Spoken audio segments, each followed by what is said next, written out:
So how much blame does Donald Trump bear for the attack on the U.S. Capitol? We're putting that question to our members of Congress after last night's primetime hearing. News 8's government reporter Garrett Bergquist lays out what lawmakers are saying. Members of the January 6th committee laid the blame for the riot squarely at the feet of then-President Donald Trump. Panel members presented highlights from their witness interviews, which suggested Trump and his inner circle had knowingly encouraged the Capitol riot. Democratic Congressman Andre Carson says we need to look at the riot not as a single event, but as a symptom.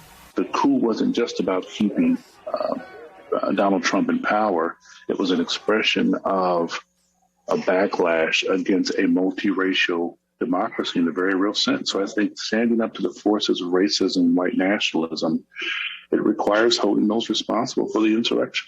Republican Congressman Jim Banks was slated to be the committee's ranking minority member before House Speaker Nancy Pelosi blocked his appointment.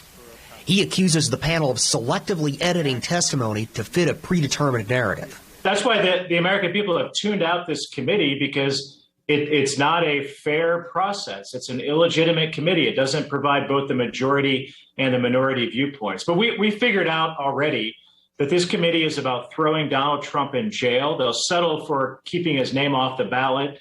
The panel spoke at some length about Vice President Mike Pence's role that day. We'll delve into that at 6. And you can catch much more of my interviews with both Banks and Carson this Sunday morning on All Indiana Politics. Garrett Bergquist, Wish TV, wishtv.com, and follow us on Facebook.